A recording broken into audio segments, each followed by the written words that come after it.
आप सभी का बहुत बहुत स्वागत है। मेरा नाम रूबिका लियाकत है और इस वक्त आप देख रहे हैं टाइम्स नाउ नव भारत। 8:50 हो चले हैं और न्यूज की पाठशाला में आप सभी का दाखिला हो चुका है। मैडम आ चुकी है। आपको एक अच्छी खबर सुनाऊं? नंबर्स देखकर आ रही हूं मैं। झंडे गाड़ दिए हैं आप लोगों ने। आप लोगों का साथ रिकॉर्ड तोड़ रहा है और यह अच्छी खबर मुझे आप तक पहुंचानी थी। ये जो आपका और मेरा साथ है ना, इतिहास रच रहा है। यहां से फैक्ट्स आपके पास जा रहे हैं और आप ये फैक्ट्स पूरे देश में पहुंचा रहे हैं। तो ये साथ मजबूत बना रहे, इसी प्रार्थना और इसी दुआ के साथ आगे बढ़ रही हूं, ये वादा करते हुए कि पढ़ाऊंगी ऐसा जैसा कभी किसी ने पढ़ाया नहीं होगा। चलिए शुरू करते हैं न्यूज की पाठशाला।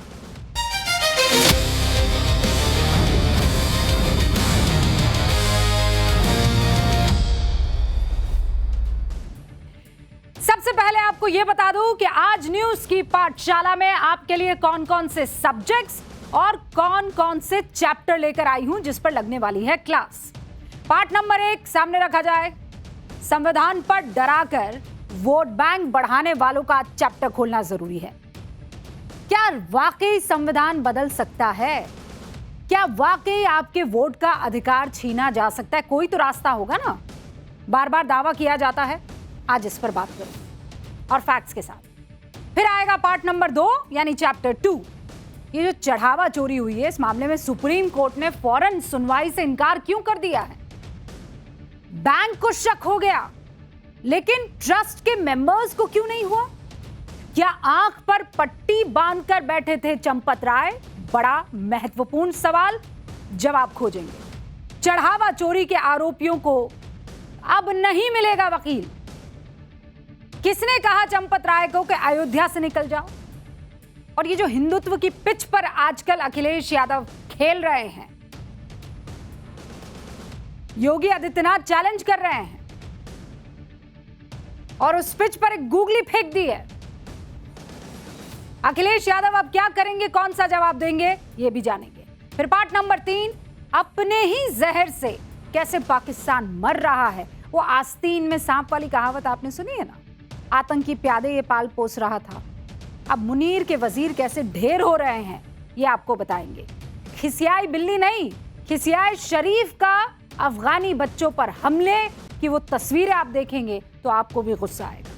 और फिर यूरोप में अब सुबह से आपको ये खबरें मिल रही होगी, गजब की गर्मी है। 8 दिन में 1300 लोगों की मौत हो गई है।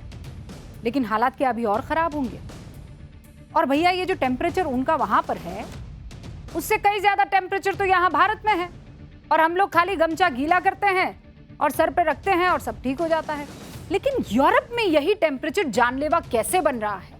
वहां और हम में अंतर क्या है? सूरज तो एक ही है, लेकिन वहां कैसे जला रहा है और यहां अगर वो तेज रोशनी या धूप आ भी रही है तो हम पर असर क्यों नहीं पड़ रहा है, ये आप जानेंगे आज। और फिर अंत में हमारा स्पेशल सेगमेंट होगा जिसमें आपको बताएंगे कि बेवजह हॉर्न बजाना जान के लिए जोखिम है और क्या क्या ये आपको कर सकता है और आपके लिए खतरा पैदा कर सकता है। सोचा है कभी?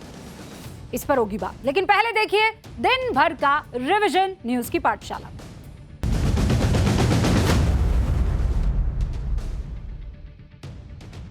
ईरान के दिवंगत supreme leader Ayatollah Ali Khamenei के राजकीय अंतिम संस्कार में भारत की तरफ से बिहार के गवर्नर लेफ्टिनेंट जनरल सैयद अता हसनैन और राज्य मंत्री पवित्र मार्गरीटा शामिल होंगे। ईरान ने पिछले हफ्ते खामेनेई के फ्यूनरल में शामिल होने के लिए भारत को निमंत्रण भेजा था। दिल्ली में 30 जून से स्पेशल इंटेंसिव रिवीजन यानी SIR शुरू होने जा रहा है। BLO यानी बूथ लेवल ऑफिसर्स और 29 जुलाई तक ये सारी की सारी जानकारी जुटाने का काम कर देंगे। पुणे में बच्ची से रेप और हत्या के 65 साल के दोषी को कोर्ट ने मौत की सजा सुना दी है। 1 मई को बच्ची के साथ दरिंदगी हुई थी और अब आई है सजा। असम में भारी बारिश के बाद बाढ़ जैसे हालात है। नदियों का जल स्तर बढ़ रहा है, कई जल मग्न हो गए हैं गांव। गृह मंत्री अमित शाह ने सीएम हेमंता बिस्वा शर्मा से हालात की जानकारी ली है। नोएडा के सेक्टर 119 में हाई राइज बिल्डिंग के एक फ्लैट में आग लग गई थी। फ्लैट में लगे एयर कंडीशनर में धमाके की वजह से आग लग गई थी। आधे घंटे की कड़ी मशक्कत के बाद आग पर काबू पा लिया गया।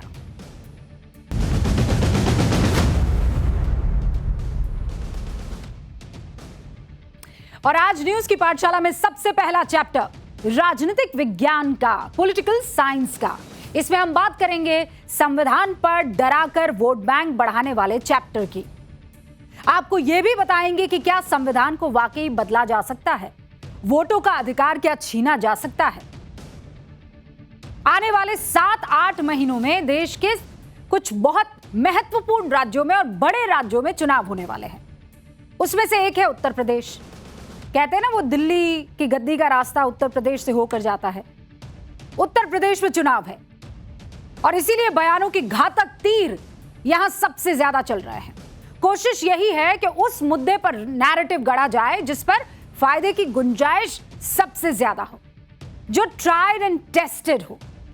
अखिलेश यादव ने एक बार फिर से वही ट्राइड एंड टेस्टेड बयानों की बौछार कर दी है। मैं चाहती हूं सबसे पहले आप उनके इस बयान को सुने।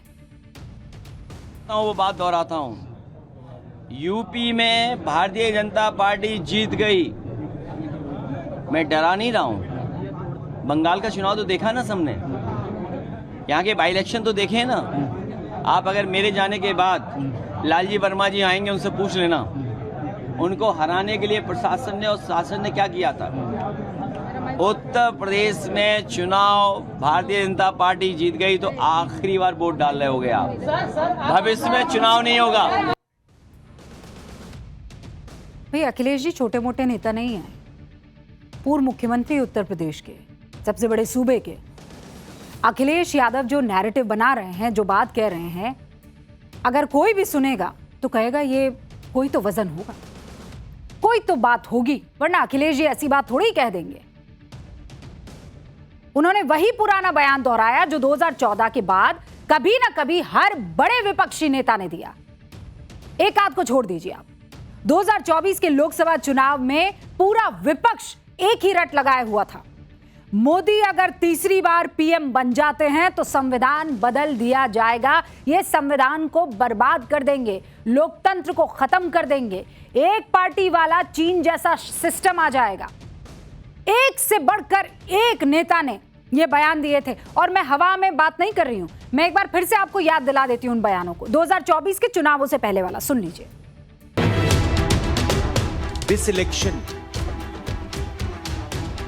is about those who are trying to destroy the constitution and destroy democracy in this country versus those who are trying to protect the constitution and protect democracy in this country. Modi अगर फिर से आए तो नए चुनाव होंगे, नहीं करने देगा और डिक्टेटरशिप आएगी। हमें सबको मिलके देश को तानाशाही से बचाना है।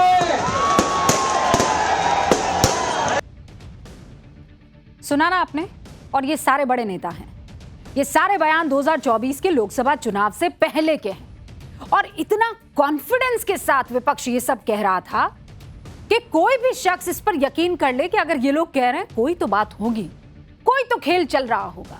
सियासी गलियारों में घूमने वाले ये तमाम बड़े लीडर हैं, अगर ये कुछ कह रहे हैं तो ऐसा कैसे हो सकता है कि बगैर सिर पैर के कह देंगे। और जब बार बार आप किसी व्यक्ति को ये कहते हुए सुनते हैं, और वो भी ओहदे और रसूख वाले पद पर कभी बैठे हुए व्यक्ति को ये कहते सुनते हैं, तो फिर आप भी ये सवाल करने लगते हैं कि क्या संविधान बदल दिया जाएगा? क्या संविधान को खत्म करना वाकई इतना आसान है? क्या आपके वोट का अधिकार छीनना, जैसा मैं बोल रही हूं, बोलने जितना हल्का है क्या? हमने भी ये पता लगाने की कोशिश की। आज तो जब हम डिसाइड कर रहे थे कि आपके लिए कौन कौन सी खबरें लेकर आने वाले हैं, तब ये बहस हम में भी चल पड़ी कि संविधान बदल सकते हैं कि नहीं बदल सकते हैं, संविधान में क्या बदल सकते हैं, कितना संशोधन हो सकता है, पहले पन्ने से लेकर आखिरी पन्ने तक में कौन कौन कर सकते हैं, क्या तरीके हो सकते हैं, कोई खेल हो सकता है क्या? पता है आपको जवाब क्या मिला? जवाब मिला नो, ना, सिफर, नाडा। भारत के संविधान को खत्म करना नामुमकिन है, इम्पॉसिबल है। और मैं फैक्ट के आधार पर और दम पर आपको आज बताऊंगी। आइंदा से कोई भी अगर आपसे यह बात कहे तो उसे न्यूज की पाठशाला में बताए गए इस फैक्ट को परोस दीजिएगा। कोई हवाई बात नहीं करूंगी, क्योंकि मामला हमारे संविधान का है।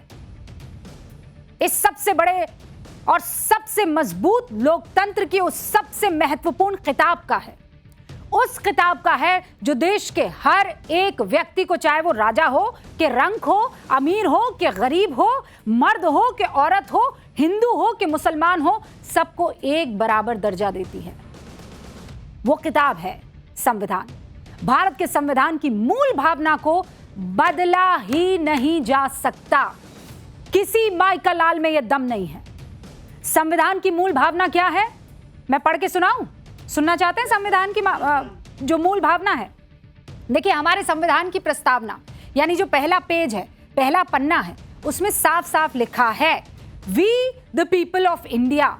हिंदी में कहूं तो हम भारत के लोग भारत को एक संपूर्ण प्रभुत्व संपन्न समाजवादी पंथ निरपेक्ष लोकतंत्रात्मक गणराज्य बनाने के लिए तथा उसके समस्त नागरिकों को सामाजिक, आर्थिक और राजनीतिक न्याय, विचार, अभिव्यक्ति, विश्वास, धर्म और उपासना की स्वतंत्रता, प्रतिष्ठा और अवसर की समता प्राप्त कराने के लिए तथा उन सब में व्यक्ति की गरिमा और राष्ट्र की एकता और अखंडता सुनिश्चित करने वाली बंधुत्व बढ़ाने के लिए दृढ़ संकल्प होकर अपनी इस संविधान सभा में आज तारीख 26 नवंबर 1949 को इस संविधान को अंगीकृत, अधिनियमित और आत्मार्पित करते हैं।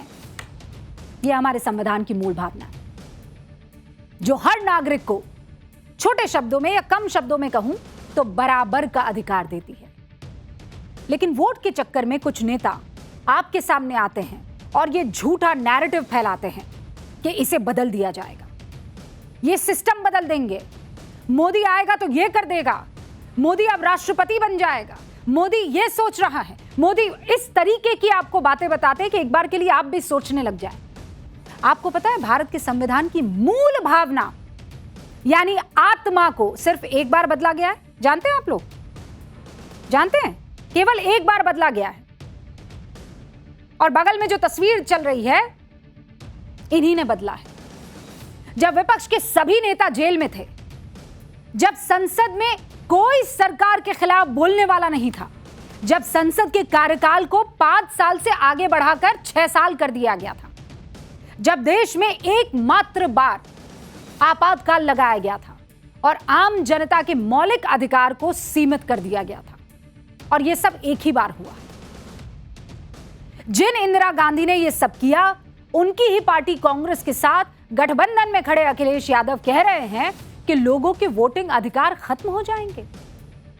हर चुनाव से पहले यही बात कही जाती है। मजाक समझ रखा है हमारे संविधान को। फलाना चुनाव में बीजेपी जीतेगी तो चुनाव बंद कर देंगी, ढिकाना चुनाव में लोकतंत्र खत्म हो जाएगा, अगर इस बार वोट नहीं किया तो आने वाले टाइम में आपको वोट ही नहीं देने दिया जाएगा। 12 साल हो गए हैं। 12 साल से इस देश में यही एक पार्टी है जिसे डरा डरा कर ये विपक्षी सारे नेता ये बात कहते हैं। एक पार्टी की सरकार है कि नहीं है? केंद्र में एक पार्टी की सरकार है ना रवि? किसके वोटिंग राइट छिन गए हैं? किसी एक का वोटिंग राइट बताइए छिन लिया हो। किसका आरक्षण खत्म हो गया है? और कब संविधान की मूल भावना को बदलने के लिए संसद में बिल लाया गया? बताइएगा, ऐसा कुछ हुआ है? अब आज मैं आपको बताती हूं, सिर्फ आपातकाल ही नहीं, इंदिरा गांधी सरकार ने आपातकाल से पहले भी कुछ ऐसा किया था। साल था 1971 और 72। इंदिरा गांधी सरकार ने संविधान में 3 बदलाव किए, जिसे संविधान संशोधन कहा जाता है। 24वें संविधान संशोधन में कोर्ट यानी न्यायपालिका के अधिकार को कम कर दिया गया। सरकार के फैसले पर कोर्ट की समीक्षा के अधिकार को भी सीमित कर दिया गया। 25वें संवैधानिक संशोधन में लागू ये जो सारे बदलाव थे, लोगों के मूल अधिकार को भी कम कर दिया गया। और 29वें संशोधन में संसद को संविधान के किसी भी हिस्से में बदलाव करने का हक दे दिया गया। वापस रिपीट करूं, ध्यान से सुनेंगे। 25वें संवैधानिक संशोधन में लोगों के मूल अधिकारों को कम कर दिया गया और 29वें संशोधन में संसद को संविधान के किसी भी हिस्से में बदलाव करने का हक दे दिया गया। कौन सा संशोधन था वो? 29वां संशोधन, जिसमें संविधान के किसी भी हिस्से में बदलाव करने का हक दे दिया गया संसद को। कितना खतरनाक है। अगर यह फैसला जैसा संविधान संशोधन किया गया था, अगर सुप्रीम कोर्ट ने दखल नहीं दिया होता, तो आज जो बात ये अखिलेश यादव कह रहे हैं, राहुल गांधी कह रहे हैं, खड़गे जी कह रहे हैं, वो वहां पर आम आदमी पार्टी के संस्थापक कह रहे हैं, ये सब सच होता। अगर ये 29वां संशोधन जस का तस रहता तो फिर हो सकता था, क्योंकि इंदिरा गांधी संसद को ये हक दे चुकी थी। लेकिन तब केशवानंद भारती जैसे लोग खड़े हो गए। कौन खड़े हो गए? केशवानंद भारती जैसे लोग। केशवानंद भारती ने इंदिरा गांधी की सरकार में जो ये बदलाव किए गए थे उसके खिलाफ सुप्रीम कोर्ट का दरवाजा खटखटाया, याचिका लगाई। और सुप्रीम कोर्ट में जब याचिका दाखिल की गई तो आपको पता है क्या हुआ? ये पहली बार संविधान में 13 जजेस की बेंच बैठी। आज तक ऐसा कभी नहीं हुआ कि 13 जजेस की बेंच बैठी हो। कितने दिनों की सुनवाई हुई? 68 दिनों की। संविधान के मूल ढांचे के उल्लंघन का तर्क इसमें दिया गया केशवानंद भारती ने, कि संविधान का जो मूल ढांचा है ना, वो उस 29वें संशोधन की वजह से पूरी तरह से उसका उल्लंघन हो रहा है। फिर सुप्रीम कोर्ट का फैसला आया, 7 जज बहुमत से इस फैसले के पक्ष में नजर आए कि हां, यह बदलाव नहीं होना चाहिए। संविधान के मूल ढांचे में बदलाव पर उसके बाद रोक लग गई। तो वो जो प्रस्तावना है उसमें किसी तरह का कोई बदलाव अब नहीं होगा। मतलब मैं तब की बात कर रही हूं। एक आदेश और फिर आज की तारीख में हमारा संविधान इंटैक्ट, कोई नहीं कर सकता ये काम। यह आदेश 24 अप्रैल 1973 को आया। कब आया? 1973। तारीख क्या थी? 24 अप्रैल। मैं फिर कह रही हूं, दोहराइए तारीख को, 24 अप्रैल 1973। ये तारीख इसलिए याद रखिएगा क्योंकि ये केवल तारीख भर नहीं है, भारत के संविधान को इस दिन बदला जा सकता था। अगर सुप्रीम कोर्ट ऐसा फैसला नहीं देता तो फिर ये तारीख उस बात की गवाह हो जाती कि आप कोई भी हिस्सा संविधान का बदल सकते हैं। संसद के पास ये हक है कि वो ये काम कर सकता है, लेकिन अब नहीं। आपके वोट का अधिकार कोई भी छीन लेगा। ऐसा हो सकता है आज की तारीख में, अगर किसी केंद्र सरकार के पास कोई भी सरकार आ जाए, लोकसभा की सारी सीटें आ जाए। कितनी सीटें? 543 लोकसभा की। सारी सीटें भी लोकसभा की आ जाए ना, 543 सीटें, और राज्यसभा की 245 सीटें, सब की सब आ जाए एक ही पार्टी के पास, तब भी 3 चीजें वो आपसे नहीं छीन सकते हैं। अब बताऊं मैं कौन कौन सी वो 3 चीजें, जानना चाहेंगे? सबसे पहला, मतलब क्या नहीं बदल सकता?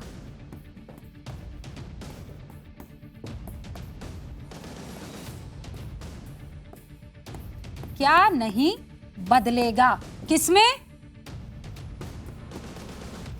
संविधान में। सबसे पहला है वोट का अधिकार। कोई हाथ नहीं लगा सकता इसको, कोई नहीं छीन सकता आपसे। दूसरा, आइए, धर्म का अधिकार कोई नहीं छीन सकता। और तीसरा ये जो कहते हैं ना,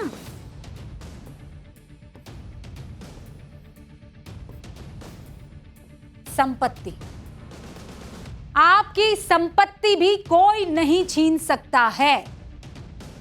ये सब आपके रहेंगे, ये सब आपका रहेगा। यानी चाहे वो संपत्ति हो, धर्म का मानने का अधिकार हो या वोट देने की बात हो, आपसे कोई ये बात और कोई ये रूल्स, आपके जो राइट है, हक है जो आपका, वो आपसे नहीं ले सकता। कोई सरकार उस पर नजर नहीं डाल सकती, अच्छी के बुरी। उन जजेस के साथ आपको पता है जिन्होंने ये फैसला दिया था कि आप कोई ये जो आपने 29वां संशोधन किया है, जिन लोगों ने अगेंस्ट में फैसला दिया था इंदिरा गांधी की, उन जजेस के साथ इंदिरा गांधी ने क्या किया आप जानते हैं? 3 सीनियर जज, जस्टिस के.एस. हेगड़े, जस्टिस जे.एम. शेतर और जस्टिस ए.एन. ग्रोवर, जिन्होंने सरकार के खिलाफ फैसला सुनाया था, उन तीनों को नजरअंदाज करके इंदिरा गांधी ने जस्टिस ए.एन. रे को मुख्य न्यायाधीश बना दिया, जो इन तीनों से जूनियर थे। हालांकि जस्टिस ए.एन. रे उन 6 जजेस में शामिल थे जो सरकार के फैसले के साथ थे। क्या थे? सरकार के फैसले के जो साथ थे, उनको मुख्य न्यायाधीश बाद में बना दिया गया। और ये इतिहास में पहली बार हुआ था कि 3 सीनियर जजेस, 3 सीनियर जजेस, और उनको सुपरसीड करके एक जूनियर जज जो है मुख्य न्यायाधीश बन गए। मतलब चौथे नंबर के जज। मतलब जिन जजेस ने जनता के अधिकारों को बचाया, संविधान की मूल भावना की रक्षा की, उनको सजा मिल गई, उन्हें अपमानित होकर इस्तीफा देना पड़ा, और जो सरकार के साथ खड़े थे उन्हें सम्मान मिला। इन सब के बावजूद आज विपक्ष बार बार क्या दोहराता है? मौजूदा सरकार किसको खत्म कर देगी? कौन सा डर दिखाया जाता है? क्या है वो लाल, संविधान को खत्म कर देगी। जबकि 24 अप्रैल 1973 को यह तय कर दिया गया था कि इस देश के संविधान को कितना भी कोई ताकतवर शख्स क्यों ना आ जाए, कितनी भी कोई ताकतवर सरकार क्यों ना आ जाए, वो हाथ नहीं लगा सकती। सवाल असल में यह है कि क्या राहुल गांधी से लेकर अखिलेश जी और तमाम विपक्षी नेता हमारे संविधान की ताकत को कम समझने की भूल कर रहे हैं, या इस देश के करोड़ों लोग जो संविधान से मोहब्बत करते हैं, उनके मन में कोई संदेह पैदा करने की कोशिश कर रहे हैं ताकि इसी संदेह का फायदा चुनाव में उन्हें मिल जाए? 2024 में मिल भी चुका है। तो आज की पाठशाला में इस क्लास की सबसे बड़ी सीख यही है कि हमारे अधिकारों को कोई छीन नहीं सकता, हमारे वोट देने के इस पावर को कोई छीन नहीं सकता, हमारे धर्म को फॉलो करने के आजादी को कोई चेंज नहीं कर सकता। कोई कुछ कहे, संविधान को कोई खत्म नहीं कर सकता। तो आइंदा से अगर कोई आपको कोई लाल किताब दिखा रहा हो तो उन्हें यह फैक्ट्स जरूर बता दीजिए। अब आगे बढ़े, अगली पाठशाला चैप्टर है चढ़ावा चोरी मामले में सुप्रीम कोर्ट ने फौरन सुनवाई से इनकार क्यों कर दिया, और बैंक को शक हो गया और ट्रस्ट को क्यों नहीं हुआ? मतलब क्या आंख पर पट्टी बांधकर बैठे थे चंपत राय? और चढ़ावा चोरी के आरोपियों को नहीं अगर वकील कोई मिलेगा, जो कि बहुत अच्छी बात। और किसने कहा चंपत राय को कि अयोध्या से निकल जाओ? और इन सब के बाद जो पॉलिटिक्स अभी हो रही है, हिंदुत्व की पिच पर इस वक्त अखिलेश जी शिफ्ट हो गए, तो योगी जी मथुरा वाला चैलेंज दे रहे हैं। रामलला के दरबार में चढ़ावा चोरी कांड को आज कितने दिन पूरे हो गए, कोई बता सकता है? 23 दिन। आज 23वें दिन चढ़ावा चोरी को लेकर एक बहुत बड़ा खुलासा हुआ। इसके बारे में आगे आपको बताऊंगी, लेकिन पहले यह जान लीजिए कि 23 दिनों में यह मामला इतना बढ़ गया कि अयोध्या से सुप्रीम कोर्ट तक पहुंच गया। आज सुप्रीम कोर्ट से मांग की गई कि इस मामले में फौरन सुनवाई की जाए, लेकिन कोर्ट ने इस मामले में फौरन सुनवाई से बिल्कुल इनकार कर दिया। सुप्रीम कोर्ट ने क्या कहा? इस मामले में फिलहाल जल्द सुनवाई की जरूरत नहीं है। सुप्रीम कोर्ट से मांग की गई कि इस मामले की जांच कोर्ट की निगरानी में सीबीआई की एसआईटी से कराई जाए, मतलब सीबीआई से कराई। लेकिन अयोध्या की एंटी करप्शन कोर्ट ने चढ़ावा चोरी के 8 आरोपियों को कोई रियायत नहीं बख्शी। कोर्ट ने 8 आरोपियों को 14 दिन की फिर से न्यायिक हिरासत में भेज दिया। अब सवाल यह है कि अयोध्या पुलिस पर जो बार बार एक सवाल खड़ा हो रहा है कि अयोध्या पुलिस ने कोर्ट से 8 आरोपियों की रिमांड मांगी ही नहीं। क्यों नहीं मांगी? क्योंकि एसआईटी की जांच के आधार पर ही एफआईआर दर्ज हुई, जिसमें 9 लोगों को आरोपी बनाया गया, 8 लोगों की गिरफ्तारी हुई। लेकिन अब इस मामले की जांच में जुटी अयोध्या पुलिस ने आज कोर्ट में आरोपियों की रिमांड की कोई मांग ही नहीं की। पुलिस के इस फैसले पर लोग बहुत हैरान हैं। लोग पूछ रहे हैं कि आरोपियों को सिर्फ जेल में रखने के लिए गिरफ्तार किया क्या? क्योंकि अदालत के आदेश के बाद अब सभी आरोपी 14 दिन के जेल में रहेंगे। इस दौरान पुलिस किसी आरोपी से पूछताछ भी नहीं कर सकती, क्योंकि पुलिस ने कोर्ट से कोई परमिशन ली ही नहीं। तो फिर अब बड़ा खुलासा भी सुन लीजिए, जिसका जिक्र थोड़ी देर पहले मैं कर रही थी, और यकीन मानिए इन खुलासों को सुनकर आप भी हैरान रह जाएंगे। क्योंकि चढ़ावा चोरी कांड में जैसे जैसे जांच आगे बढ़ रही है, वैसे वैसे सर चकरा देने वाले सवाल खड़े हो रहे हैं। नया खुलासा क्या है? ट्रस्ट को भी पता था कि रामलला के चढ़ावा में चोरी हो रही है। जिस बैंक को चढ़ावे की रकम का मैनेजमेंट करने के लिए जोड़ा गया था, उसे भी मालूम था कि गड़बड़ी हो रही है। बैंक और ट्रस्ट दोनों के बारे में ये दावे सामने आ रहे हैं कि दोनों ने अपने अपने स्तर पर गड़बड़ी रोकने की कोशिश की। ये सब कुछ मालूम होते हुए भी बैंक और ट्रस्ट दोनों आंखें मूंद कर कैसे बैठे रह सकते हैं? आप लोगों के मन में ये विचार नहीं आया होगा? अब आपको एक और चीज समझ, आप देखिए कि रामलला को जो भी चढ़ावा चढ़ता है, उसकी गिनती जो है वो रोज 12 घंटे में होती है, सुबह 8 बजे से रात 8 बजे तक। और ये गिनती कितने शिफ्ट में होती है? ये गिनती होती है 2 शिफ्ट में। मतलब ऐसे समझ लीजिए, सुबह 8 बजे से दोपहर 2 बजे। ये पहली टीम है, ठीक है? यानी टीम 1, उसके पास ये 2 शिफ्ट में चढ़ावे की काउंटिंग होती थी। चढ़ावा गिना जाता 2 शिफ्ट में, ठीक है? अब दूसरी शिफ्ट आई है, मतलब फिर आ गया दोपहर को शिफ्ट चेंज हुई, 2 बजे से लेकर रात 8 बजे।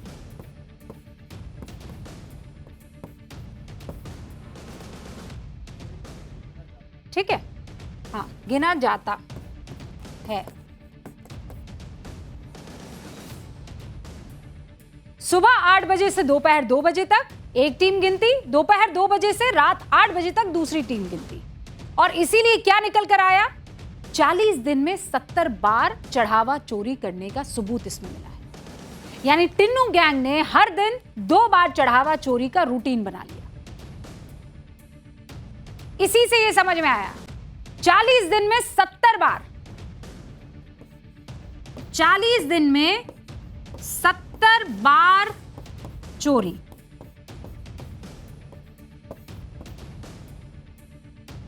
और बकायदा शिफ्ट में चोरी होती थी। इसीलिए 40 दिन में 70 बार चढ़ावा चोरी के सबूत भी मिले हैं। यानी टिन्नू गैंग ने सब कुछ प्लान किया हुआ था। रामलला के चढ़ावे में ये जो गड़बड़ झाला चल रहा था, इस बात की भनक 3 महीने पहले ही एसबीआई यानी स्टेट बैंक ऑफ इंडिया को लग गई थी। इसीलिए एसबीआई ने फौरन चढ़ावा की जो गिनती होती थी, उनके कर्मचारियों को हटाने की सिफारिश कर दी। और इसके बाद आउटसोर्सिंग की गई कंपनी की। उन संदिग्ध कर्मचारियों को हटाने की प्रक्रिया भी बाकायदा शुरू हो गई।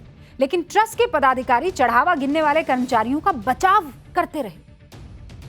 और आउटसोर्सिंग ये जो कंपनी की गई थी, एक भी कर्मचारी को उस कंपनी से हटाने नहीं दिया। यानी सब कुछ जानते हुए भी ट्रस्ट ने अनुकल्प मिश्रा, लवकुश मिश्रा, मनीष यादव, रमाशंकर मिश्रा, अविनाश और करुणेश शुक्ल को चढ़ावे की गिनती वाले काम से नहीं हटाया। एसबीआई ने इन सभी की भर्ती एक आउटसोर्स्ड कंपनी के जरिए कराई थी। और मजे की बात यह है कि भर्ती बैंक ने कराई, आउटसोर्स एक तीसरी कंपनी ने किया, लेकिन सिफारिश ट्रस्ट के लोगों की चली। और इसीलिए आउटसोर्स करने वाली कंपनी ने उन्हीं लोगों को चुना जिनकी सिफारिश की गई थी और जो ट्रस्ट के पदाधिकारियों और कर्मचारियों के रिश्तेदार और करीबी थे। और यह हम पहले भी बता चुके हैं। इतना सब कुछ जानकर एक बात तो साफ हो गई है कि ट्रस्ट के पदाधिकारियों को यह पता था कि चढ़ावा चोरी हो रही है, वो फिर भी चुप रहे। और जिसने क्लेंस करने की कोशिश की सिस्टम को, उसकी भी नहीं सुनी, बल्कि चढ़ावा चोरी करने वाले आरोपियों का ट्रस्ट संरक्षण करता रहा। क्योंकि अगर बैंक की सिफारिश ट्रस्ट ने मान ली होती तो चढ़ावा गिनने वाले सभी कर्मचारी हटा दिए गए होते और चोरी रुक जाती। ये तो ट्रस्ट का वो खुलासा। अब ट्रस्ट के बाद देखिए कि कैसे एसबीआई के अधिकारी भी आंख मूंद कर बैठे रहे, जबकि उन्हें 3 महीने पहले ही ये भनक लग चुकी थी कि चढ़ावा चोरी में गड़बड़ी हो रही है। अयोध्या पुलिस की जांच में पता चला कि टिन्नू यादव और गैंग के साथ एसबीआई के 2 कर्मचारी भी मिले हुए थे। एक का नाम तो रत्नेश चतुर्वेदी है और दूसरे का नाम गगनदीप बताया जा रहा है। ये दोनों चढ़ावे की काउंटिंग के दौरान निगरानी के लिए वहां पर मौजूद रहते थे। पता नहीं क्या करते थे।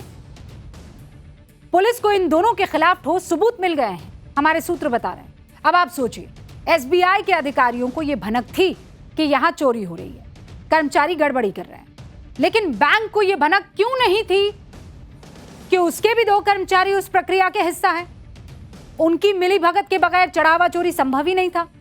और बैंक ने अपने कर्मचारियों को हटाया क्यों नहीं? यह भी बड़ा प्रश्न।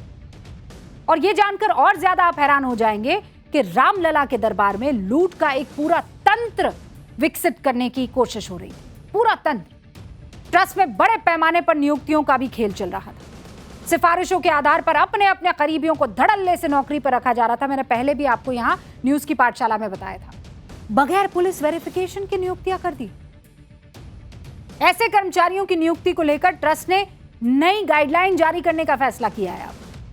जिन कर्मचारियों की नियुक्ति सिफारिश के दम पर हुई, उनके कामकाज की समीक्षा की जाएगी। अब पछताए होत क्या जब चिड़िया चुग गई खेत। उनका पुलिस वेरिफिकेशन कराकर स्क्रीनिंग की जाएगी। वाह भाई। अगले महीने 11 जुलाई को ट्रस्ट की बैठक में यह फैसला ले लिया जाएगा कि ट्रस्ट में घुस चुके किन किन कर्मचारियों को बाहर का रास्ता दिखाना है। अब अयोध्या की यह लड़ाई सिर्फ कानूनी पिच पर नहीं है, जांच एजेंसियों के पिच पर नहीं है, अब पॉलिटिकल पिच पर भी भयंकर भिड़ंत हो रही है। जिस तरह से अखिलेश यादव चढ़ावा चोरी का मुद्दा छोड़ नहीं रहे हैं, उससे लग रहा है कि आगे भी लड़ाई बहुत तगड़ी होगी। एक बात साफ है, अगले साल यूपी चुनाव में अखिलेश यादव अयोध्या को बड़ा चुनावी मुद्दा बनाएंगे और उसकी बुनियाद उन्होंने रख दी है। 2 दिन पहले अयोध्या से लेकर अखिलेश यादव ने एक नया संकल्प लिया। संकल्प क्या था? उन्होंने कहा, हम धर्म निष्ठा और सत्य निष्ठा के साथ ये संकल्प लेते हैं कि नई सरकार बनाकर अयोध्या को अनुपम अनुकरणीय धार्मिक नगरी के रूप में विकसित करेंगे, सियाराम धाम के रूप में पुनर्स्थापित करेंगे। अखिलेश के संकल्प पर बीजेपी ने निशाना साधा। क्या कह रही है बीजेपी? कि अखिलेश यादव अब यह एहसास कर चुके हैं कि राम के बगैर उनकी राजनीति या राजनीतिक नैया पार हो ही नहीं सकती। इसीलिए अखिलेश यादव चुनाव से 1 साल पहले अचानक अपनी पॉलिटिकल पिच बदल रहे हैं।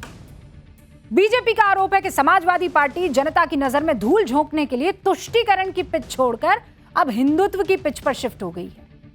योगी आदित्यनाथ ने अखिलेश की इस बदलती विचारधारा पर कुछ कहा, वो मैं आगे बताऊंगी आपको, लेकिन पहले देखिए क्या वाकई अखिलेश यादव हिंदुत्व की पिच पर शिफ्ट हो गए हैं। ऐसा क्यों कह रहे हैं? क्योंकि 2013 में अखिलेश यादव ने अपनी सरकार में हमारी बेटी उसका कल योजना चलाई थी। 10वीं पास करने वाली सिर्फ मुस्लिम और अल्पसंख्यक समुदाय की बेटियों को पढ़ाई या शादी के लिए 30,000 रुपए की मदद दी जाती थी। लेकिन अब वही अखिलेश यादव हैं जो 2026 में कह रहे हैं कि अब जो हमारे पंडित जी बोलेंगे ना, हम वही करेंगे। पंडित जी की मदद से 2012 में सरकार बनी थी और 2027 में भी बनेगी। 2013 में अखिलेश यादव ने अपनी सरकार में वाराणसी के संकट मोचन मंदिर पर हमला करने वाले आतंकियों के खिलाफ केस वापस लेने की सिफारिश की और अब 2026 में वही अखिलेश जी जो जेठ के बड़े मंगलवार के दिन भंडारा कर रहे हैं, बजरंग बली की पूजा कर रहे हैं, तो बीजेपी हमलावर हो रही है। 2016 में अखिलेश यादव ने कुछ जिलों में मुहर्रम की वजह से दुर्गा प्रतिमा विसर्जन के वक्त और रूट पर पाबंदी लगा दी थी।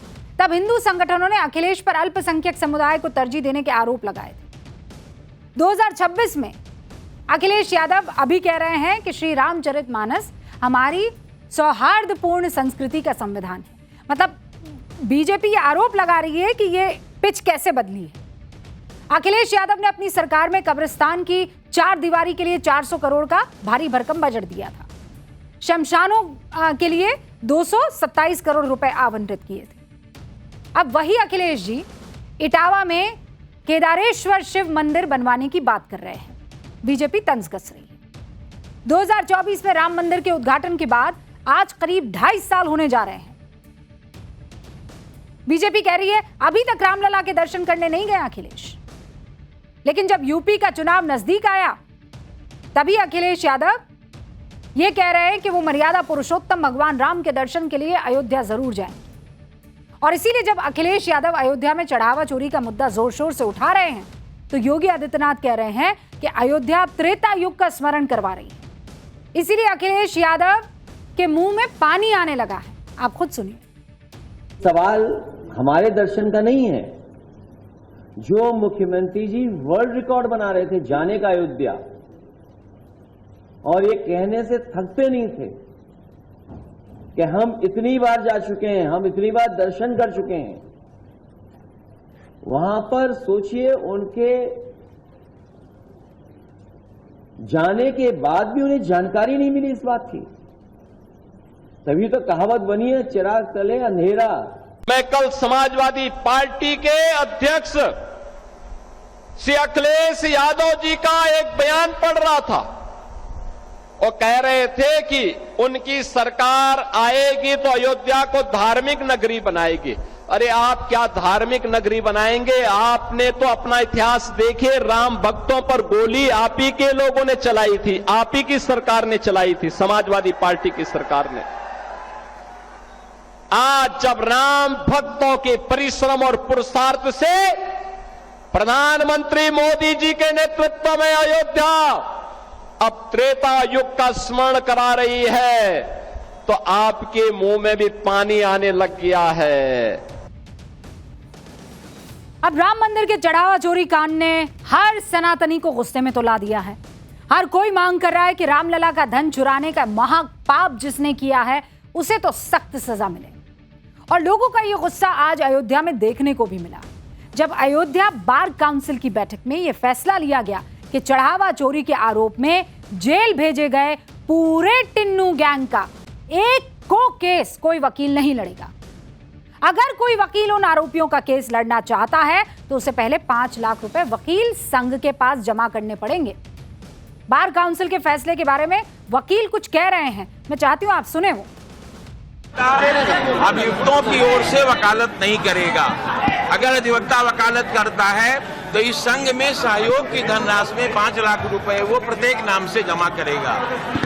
और आगे ये भी तय किया गया है कि ये चंपक राय, गोपाल राव और ये अनिल मिश्रा, इन लोगों के खिलाफ मुकदमा दर्ज कराने के लिए 173 सीआरपीसी की कार्यवाही की जाएगी। प्रभु राम का चंदा चोरी करें, इतना गंभीर इन पर आरोप लगे और ये सोच रहे हैं कि इनके लिए वकील केस लड़ने जाएगा। और इसीलिए बार काउंसिल की तरफ से ये फैसला, और लोग इस फैसले को बड़ा पसंद कर रहे हैं। पाठशाला में अब आगे बढ़ेंगे।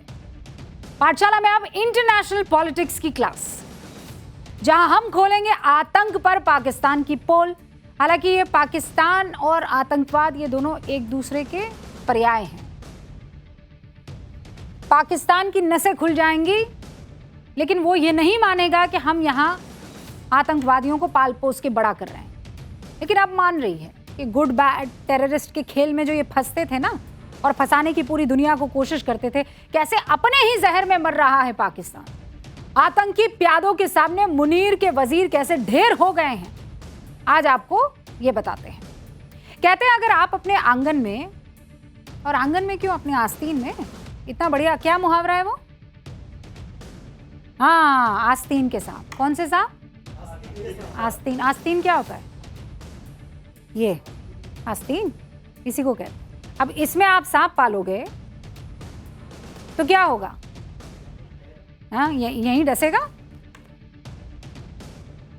अपने आस्तीन में सांप पालेंगे तो एक दिन वो किसी और को, पड़ोसी को नहीं, आप ही को डसेगा।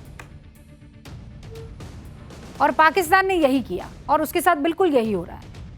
जिस तालिबान को कभी पाकिस्तान ने खड़ा किया, हथियार दिए, दुनिया के सामने जिस तालिबान की ढाल बनकर उसे बचाया, आज वही तालिबान पाकिस्तान की नींद उड़ा रहा है, सीमा पर गोलियां बरसा रहा है, मिसाइलें दागी जा रही है, एयर स्ट्राइक हो रही है और पाकिस्तान अपनी ही लगाई हुई आग में झुलस रहा है।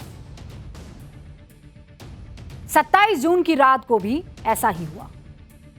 कराची में 27 जून की रात को हुआ एक आतंकी हमला। पैरामिलिट्री फोर्स सिंध रेंजर्स के मुख्यालय को निशाना बनाया गया। गुलिस्तान जौहर इलाके में यह आत्मघाती विस्फोट हुआ और उसके बाद फायरिंग में पाकिस्तान के 4 जवान ये जो है उनकी मौत हो गई, जबकि 10 से ज्यादा घायल हो गए। पाकिस्तान के पाले आतंकियों ने जब उसी की जमीन पर, उसी की सेना पर हमला किया तो पाकिस्तान इस कदर बौखला गया कि अपने बचाव के बहाने बनाने लगा। आतंकी आग में अपने हाथ जलाने के बाद पाकिस्तान अपनी फितरत से बाज तो आया नहीं। आत्मघाती हमले का उसने आरोप किस पर मढ़ा? कोई गैस कर सकता है कि हमला किया पाकिस्तान ने? क्या बोला होगा? किसने हमला किया? हाँ, ये तालिबान। आपको लगता है पाकिस्तान इतना शरीफ है कि वो तालिबान की कहकर और बात मनवा लेगा? भारत ने आत्मघाती हमले के लिए उसने भारत पर आरोप लगाए। फिर भारत ने क्या किया? जवाब दे दिया। पाकिस्तान आर्मी ने कहा कि इस हमले के पीछे भारत का हाथ है। कराची में पाकिस्तान रेंजर्स के कैंप पर भारत के प्रॉक्सी संगठन जमातुल अहरार ने ये आतंकवादी हमला किया। इस पर भारत ने दिया 2 टूक जवाब। भारत में पाकिस्तान के आरोपों को खारिज करते हुए कहा कि दूसरों पर उंगली उठाने के बजाय अपने गिरेबान में झांको मियां। अपनी जमीन पर मौजूद आतंकवादी ढांचे के खिलाफ ठोस और विश्वसनीय कार्रवाई करो, वरना ऐसे ही पिटते रहोगे। झूठे, बेबुनियाद और बगैर सिर पैर के आरोपों पर भारत ने पाकिस्तान को उसकी हैसियत दिखा दी। और दिलचस्प यह है कि कराची हमले की जिम्मेदारी पाकिस्तान से जुड़े उग्रवादी संगठन जमातुल अहरार ने ली, जिसे अक्सर टीटीपी यानी तहरीक-ए तालिबान पाकिस्तान से जोड़ा जाता है। बावजूद इसके पाकिस्तान ने निशाना भारत को बनाने की कोशिश की, लेकिन भारत की तरफ से जवाब मिला सीधा, सटीक और कूटनीतिक। भारत से मुंह की खाने के बाद पाकिस्तान ने अफगानिस्तान को निशाना बनाया और बीती रात आप जानते हैं करीब 12:30 बजे अफगानिस्तान में एयर स्ट्राइक कर दी। पाकिस्तान ने दावा किया कि उसने आतंकी संगठन तहरीक तालिबान और जमातुल अहरार के ठिकानों पर हमले किए। उसने एयर स्ट्राइक करके 29 सो कॉल्ड बोल रहा था आतंकियों को ढेर कर दिया, जबकि अफगानिस्तान की तरफ से यह दावा किया जा रहा है कि पाकिस्तान ने हमारे नागरिक ठिकानों को निशाना बनाया। 35 से ज्यादा आम लोग मौत के घाट उतार दिए, 100 से ज्यादा लोग घायल कर दिए। लेकिन ये कहानी सिर्फ कराची की नहीं है, ये कहानी पाकिस्तान की उस नीति की है जिसके बारे में भारत सालों से दुनिया को चेता रहा था। प्रधानमंत्री नरेंद्र मोदी लगातार कह रहे थे, याद कीजिए आप, गुड टेररिज्म और बैड टेररिज्म जैसी कोई चीज नहीं होती। आतंकवाद आतंकवाद होता है, स्पष्ट। एक बार फिर याद दिलाती हूं आपको वो जो बयान है सुनवाकर। Good Taliban, bad Taliban, good terrorism, bad terrorism, ये अब चलने वाला नहीं है। हर किसी को तय करना पड़ेगा कि फैसला करो कि आप आतंकवाद के साथ हो कि आप मानवता के साथ हो, निर्णय करो। हिंदुस्तान ये हमेशा कहता रहा कि आतंकवादी कभी किसी झंडे के नहीं होते, आतंकवादी कभी किसी मुल्क के लिए काम नहीं करते हैं। आतंकवादी इज इक्वल टू, आप समझ लीजिए, पड़ोस। और सबसे बड़ा सच यह है कि पाकिस्तान ने जिसे कभी एसेट समझा वही सबसे बड़ा थ्रेट उसके लिए है। अब होना भी था, हम तो बार बार बता ही रहे थे। अब सुनने को नाराजी तो क्या किया जाए। अगर आप किसी आतंकी को इसीलिए पालते हैं क्योंकि वो आपके दुश्मन पर हमला करता है, तो याद रखिए एक दिन वही बंदूक आपकी तरफ भी घूमेगी। आज पाकिस्तान उसी हकीकत का सामना कर रहा है और इसीलिए उसके प्रधानमंत्री शहबाज शरीफ ईद उल फितर के अपने संदेश में मुसलमान देशों की भी ज्यादा एकता की अपील करते हैं। आतंकवाद के लिए उनके मुंह से कभी कोई बयान नहीं निकलता, सारे मुसलमान मुल्क एक हो जाएं। तो ये जो टीटीपी है वो कौन है?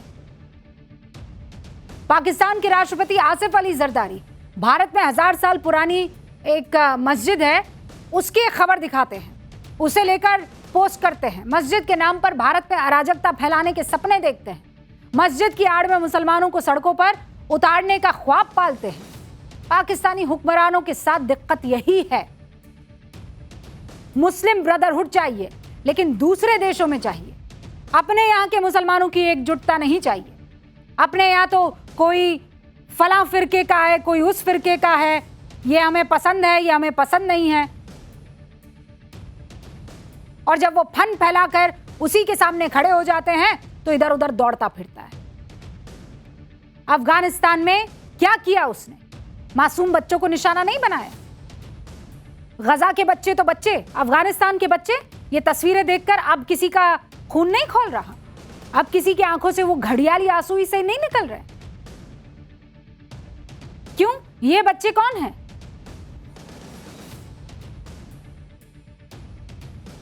अफगानिस्तान के वो मासूम बच्चे पाकिस्तान की एयर स्ट्राइक में जख्मी हुए, अब तो बोल के लब आजाद है कहां गए? ज्यादातर बच्चों की उम्र 1 साल से 7 साल के करीब है। बताइए इनका क्या कसूर था? इनको मुस्लिम ब्रदरहुड बचाना है गजा को बचाकर, और ये जो अफगानिस्तान में कर रहे हैं वो बड़ी बड़ी बातें करते हैं। ये आज जिस मुल्क पर एयर स्ट्राइक कर रहे हैं ये वही मुल्क है जिसमें अगस्त 2021 में जब तालिबान की वापसी हुई तो दुनिया में जो देश सबसे ज्यादा खुशी से झूम रहे थे उनमें से अव्वल नंबर पर यह पाकिस्तान था। इमरान सरकार के आंतरिक मंत्री शेख रशीद कह रहे थे अफगानिस्तान के तोरखम बॉर्डर पर मैं प्रेस कॉन्फ्रेंस करूंगा, और की भी थी। ये उसी की तस्वीर है। दोनों के गठजोड़ का बबल 2 साल में फिर फटा के नहीं फटा। पाकिस्तान लगातार आतंकी हमले झेल रहा है इसी टीटीपी से। बीते 4 साल में पाकिस्तान में अज्ञात हमलावरों या बाइक सवार अज्ञात हमलावरों ने 30 से ज्यादा आतंकियों को मौत के घाट उतार दिया, जिन्हें पाकिस्तान ने अपने यहाँ छिपा कर रखा था। सिर्फ 2026 में ही पाकिस्तान के अंदर 225 से ज्यादा आतंकी हमले हो चुके हैं। और इतने सब के बावजूद पाकिस्तान को यह समझ नहीं आ रहा कि आतंकवाद पालतू नहीं होता है, जंगली होता है। और अब पड़ोसी मुल्क हिंदुस्तान कुछ नहीं कर सकता क्योंकि भस्मासुर पाकिस्तान खुद बनाता। अब खुद अपने हाथ रखे सर पर, हम कुछ नहीं कर सकते। हम सिर्फ ये बता सकते हैं देयर इज नो गुड और बैड टेररिज्म। अपने यहाँ का आतंकवाद खत्म करो तो अपने आप अगल बगल जो ये कह रहे हो कि आतंकवादी हैं खत्म हो जाएगी। शुरुआत पाकिस्तान ने की, अब अफगानिस्तान में देखिए किस तरीके का हश्र हो रहा है बच्चों। बहरहाल पाठशाला में अब पर्यावरण विज्ञान की क्लास, ईवीएस वाली क्लास। यूरोप के गर्मी में अब तक 8 दिनों में 1300 मौत हो चुकी है और कहा जा रहा है और हालात खराब हो सकते हैं। भारत में वही तापमान नॉर्मल लग रहा है, यूरोप में जानलेवा। मतलब यूरोप में सूरज आग उगल रहा है। साल के कई कई महीने बर्फ की चादर में ढके रहने वाले देश आग की भट्टी बन गए हैं। अभी यूरोप के लोग परेशान हैं, गर्मी से एकदम बेहाल है। मतलब जर्मनी में एक भारतीय रहती है, उनका एक वीडियो हमें मिला। क्या चल रहा है भाई यूरोप में? क्या चल रहा है? गर्मी, ऐसी गर्मी है? अब क्या चल रहा है हम बताते हैं क्या चल रहा है। जल्दी से एक सवाल का जवाब दीजिए। आप आज आपके इलाके में, आपके शहर में अधिकतम तापमान कितना दर्ज किया गया? देखिए ना, आपने वो फोन पे देखिए, दिख जाएगा। हाँ, 45 से ऊपर। ओके, रवि, दीपांशु, दीपांशु 42, राजा। अच्छा, अब मैं क्या करती हूँ, 5 शहरों के आपको आज अधिकतम तापमान टेम्परेचर दर्ज जो हुआ है बताती हूँ। गंगानगर में हुआ है 44.4 डिग्री, भिवानी में 43.3, चूरू में 42, बीकानेर में 42, दिल्ली में 42.6। ठीक है, अब यूरोप के देशों में आपको ले चलते, लब्बो लुबा वही है ना, मोटा मोटी वही है ना। 43 हो गया जर्मनी में, फ्रांस में 43 हो गया, हंगरी में 40 हो गया, पोलैंड में 40 हो गया, चेकिया में 41 लगभग 42 हो गया, ऑस्ट्रिया में कितना हो गया 40। अब भारत का 45 डिग्री, और हमें क्या करना है, ये गमछा लिया, गीला किया, निचोड़ा उसे, गले में डाला, मुंह पोछा, उफ, एसी जैसी फीलिंग। लेकिन यही चीज इन लोगों के साथ नहीं हो पा रही है। 35 डिग्री का तापमान और सब पिघल जा रहा है। यूरोप ऐसी गर्मी झेल रहा है जो 50 सालों में इन्होंने नहीं झेली। और WHO ने बताया कि 21 जून से अब तक पूरे यूरोप में ये जो लू चलती है ना, हीट वेव, उसकी वजह से 1300 से ज्यादा लोगों की मौत हो चुकी है। ऐसी गर्मी पड़ रही है जो यूरोप ने इससे पहले कभी महसूस ही नहीं की। इतनी खतरनाक, मतलब लोग ये देखिए वाटर कैनन दे, पानी की बौछारें हो रही है, जो चल रहा है वो कह रहा है भैया पानी बरसा दो हम पर। अब सोचिए आप, भारत में भयंकर गर्मी के समय कहीं तो पारा 50 के पार पहुंच जाता है, पहुंचा है कि नहीं? महसूस किया है 50 जैसी फीलिंग? देखो, नहीं भैया ऐसा नहीं हो सकता है। अब मैं समझाती हूँ क्यों। यूरोप में 35-40 डिग्री के इन देशों को तंदूर में तब्दील क्यों होना पड़ गया है? ध्यान से एक एक करके वजह समझाती हूँ। ये इसलिए नहीं है कि ये नाजुक लोग हैं, सोच रहे हो कि यार इनके ये नाजुक होंगे। सूरज की जो किरणें हैं ना इन इलाकों में, उसका असर बहुत अलग है। यूरोप भारत के मुकाबले ज्यादा नॉर्थ की तरफ है, वो जो नॉर्थ पोल है ना उसकी तरफ है, इसलिए गर्मियों में वहां दिन लंबे होते हैं, सूरज की किरणें तिरछी और ज्यादा समय तक पड़ती है। भारत में सूरज जो है वो सीधा सिर के ऊपर चमकता है, जबकि यूरोप में सूरज की दिशा और समय अलग होने की वजह से गर्मी का एहसास भी अलग होता है। अब दूसरी वजह, पोल्यूशन। भारत के शहरों में प्रदूषण और ये धूल मिट्टी एक गुबार पैदा कर लेती है, तो सूरज की सीधी धूप थोड़ा सा रुकावट के साथ आती है। लेकिन यूरोप में हवा एकदम साफ है, सीधे धरती पर पड़ती है वो त्वचा को चीर देने वाली किरणें। तीसरी वजह, ह्यूमिडिटी। यूरोप में हीट वेव के दौरान हवा बिल्कुल बंद होने से पसीना सूखता ही नहीं है, घुटन ज्यादा होने लगती है। और वहां के घरों की जो बनावट है ना, वो बहुत अलग तरीके से बनी है। आपकी जो ये दीवारें हैं ना, उन दीवारों पर ये इंसुलिन जैसा, मतलब एक फोम जैसा लगाते हैं, तो खिड़की के अंदर से जो मान लीजिए हवा आती है वो फिर गर्मी के तरीके से रहती है। इंसुलिन गर्मी को अंदर ही रोक लेती है। बनावट ऐसी है। ठंडा इलाका होने की वजह से यूरोप के घरों में एसी होता ही नहीं है, और अगर एसी लगाना है भैया तो ऐसा नहीं कि मन किया तो लगा दिया, बहुत कड़े नियम है वहां पर। ऐतिहासिक शहरों की खूबसूरती को कोई खतरा ना पहुंचे, मतलब एस्थेटिक्स जिसे आप कहते हो ना, बाहर कपड़े नहीं सुखा सकते, एसी नहीं लगा सकते, उसका कंप्रेसर बाहर नहीं लटका हुआ होना चाहिए, तो लोगों को इसीलिए बहुत दिक्कतें आ रही हैं। यूरोप के लोगों का शरीर इतनी ज्यादा गर्मी झेलने के लायक ही नहीं है, बना नहीं है। जैसे आप -10 नहीं झेल सकते, वैसा उनके साथ है। तो समझिए वजह क्या है। अब आपका प्यारा सेगमेंट सोचा है कभी आपकी एक छोटी सी आदत सिर्फ आपकी नहीं पूरे देश का भविष्य बदल सकती है? एक बात बताइए, आपने कभी हॉर्न बजाया है? आपने अपने टीवी की वॉल्यूम क्यों बंद कर दी? सुनिए ना इस हॉर्न को। आप जब हॉर्न बजाते हैं, कभी गिना है आपने एक दिन में कितना हॉर्न बजाया आपने? अच्छा ठीक है, आवाज़ बंद कर देती हूँ हॉर्न की, बंद कर दीजिए भैया। जब आप यहाँ बर्दाश्त नहीं कर पा रहे हैं तो गाड़ी में कैसे कर लेते हैं? और जब आप बर्दाश्त नहीं कर पा रहे हैं तो जिसके लिए हॉर्न बजा रहे हैं वो कैसे बर्दाश्त कर लेता है? आप रेड लाइट पर खड़े हैं, आपके पीछे एक गाड़ी चल रही है, आगे एक गाड़ी चल रही है और पीछे वाला पैं पैं पैं हॉर्न बजाता रहे, तो आप नहीं कहते उड़ के जाऊं क्या भाई? पर आप भी तो कभी कभी वही कर लेते हैं। हम सोचते हैं तो नॉर्मल है, छोड़ देते हैं, लेकिन आपको पता है बेवजह हॉर्न बजाना आपकी जेब, आपके दिमाग, आपकी सेहत पर कितना बड़ा नुकसान छोड़े जा रहा है? सोचा है कभी? मान लीजिए कि देश की 5 करोड़ गाड़ियां हर दिन सिर्फ 10 मिनट बेवजह हॉर्न बजाए, आपको पता है उससे इंजन पर भी दबाव पड़ता है। और अगर 10 मिनट बेवजह आप हॉर्न बजाए 5 करोड़ गाड़ियां, तो इससे हर साल लगभग 25 करोड़ लीटर फ्यूल बर्बाद होता है और इससे लगभग 2500 करोड़ की चपत लगेगी। और WHO कहता है हमारे कान 55 डेसिबल तक का ही शोर सहन कर सकते हैं, इससे ज्यादा हम चिड़चिड़े हो जाएंगे, हमें गुस्सा आएगा। तो गाड़ियों का हॉर्न 100 डेसिबल से ऊपर चला जाता और एक नहीं कई गाड़ियां एक साथ बजाएगी तो सोचिए आपके सिस्टम की क्या हालत होगी।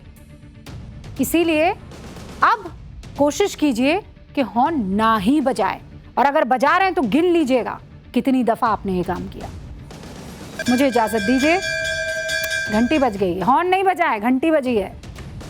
कल फिर लौटूंगी न्यूज़ की पाठशाला में, फिलहाल मुझे इजाजत दीजिए। देखते रहिए न्यूज़ की पाठशाला।